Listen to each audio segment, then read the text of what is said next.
Yes. And continuing the conversation here with Herschelle Sullivan Challenor. Yes, at one point we were talking about when I was working on the Hill. When Charlie Diggs had to leave the Congress, I had an offer to join UNESCO.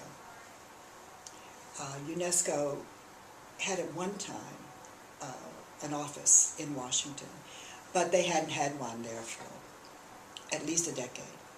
And they were looking for someone to open the office again because relations with the United States, first of all, were critical. And since the U.S. gets edgy whenever there's something done to Israel, they thought it would be useful to have an office. They wanted someone who kind of knew the Congress and the State Department. So they asked me to head it, and I took the job. So that was, I stayed at UNESCO for about 14 years.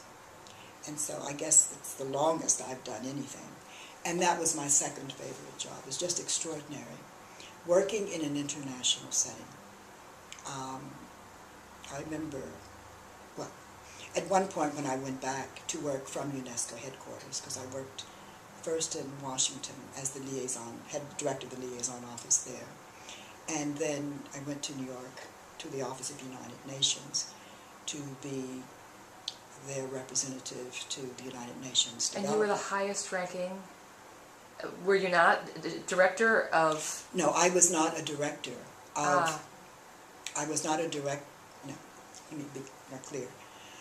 I was not the director of the UNESCO Liaison Office to the United Nations. I had been a director of the Liaison Office to Washington. But I was considered a representative to the United Nations Development Program, operating out of UNESCO's Liaison Office to the United Nations. So in that capacity, I did that for 3 years, and in that capacity, I covered the Economic and Social, the second committee, which is of the United Nations General Assembly. That's Economic and Social Affairs. Economic Affairs. Economic and Financial Affairs, I think it's called, because there is a social committee. And that gave me an opportunity to attend 3 General Assembly sessions. And that was extremely instructive, because one of the things that I learned that I found lacking when I worked in a U.S. government setting is the ethos that at the United Nations, every member state has an equal right to speak. And attention must be paid, equal weight, at least you must pay lip service to the fact that you're dealing with equal, well, they're not equal states, but states that have equal rights within the organization. And it was very instructive. Although we weren't supposed to speak, members from specialized agencies of the UN system are not allowed to speak in any plenary session. We can get permission from the member states to speak at subcommittee meetings or in negotiation sessions. That job was instructive because you learn a lot about wordsmithing, just the drafting of a resolution. You really learn how to do that. Secondly, I think it teaches a lot of tolerance for other people's ideas and the art of listening. Who was it? We had an Attorney General of the United States, whose name I've forgotten, but who said, if you're not listening, no, if you're always talking, you're not learning. And it's true, because obviously you know what you think. And so listening is key. Well, I've certainly listened, and I have learned. And I want to thank you for joining us today. And I know your ride is waiting downstairs. Okay, but I still want to make this point. Yes, and you indeed. can erase it. And it's the point that relates to SAIS. Of course, we have the point. Okay. All right. My last, I guess, official position was to go down and start a new graduate school of international affairs at Clark Atlanta University in Atlanta. Clark Atlanta is an historically black institution, so it's an HBCU, historically black college and universities. And when I was setting this up, they had a graduate political science department and professional degrees in other programs. But I came back to SAIS because I wanted to model it after SAIS. And I met with Mr. Kroll, I guess. Oh, yeah, George, of course. Yes. And he gave me lots of time and much advice. He was wonderful. Yes, everyone says that, and he truly was, and I regret that he passed so early.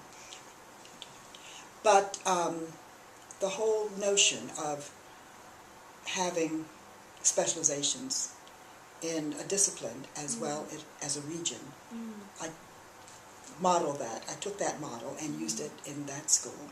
Awesome. I also made arrangements as much as possible for our students to have an overseas experience, which I hope you guys will do more of. The other thing I did, and this is why I'm interested in dual degrees, we did a dual degree program in international health with the Morehouse School of Medicine. And I think, obviously, for the reasons I mentioned before, if you would just insist that it's with Homewood campus, your financial situation here might improve.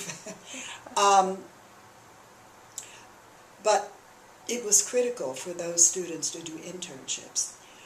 While I was there, the Department of Education funded for the first time the Institute for International Public Policy, which was a program funded to increase the number of minorities seeking careers in international affairs.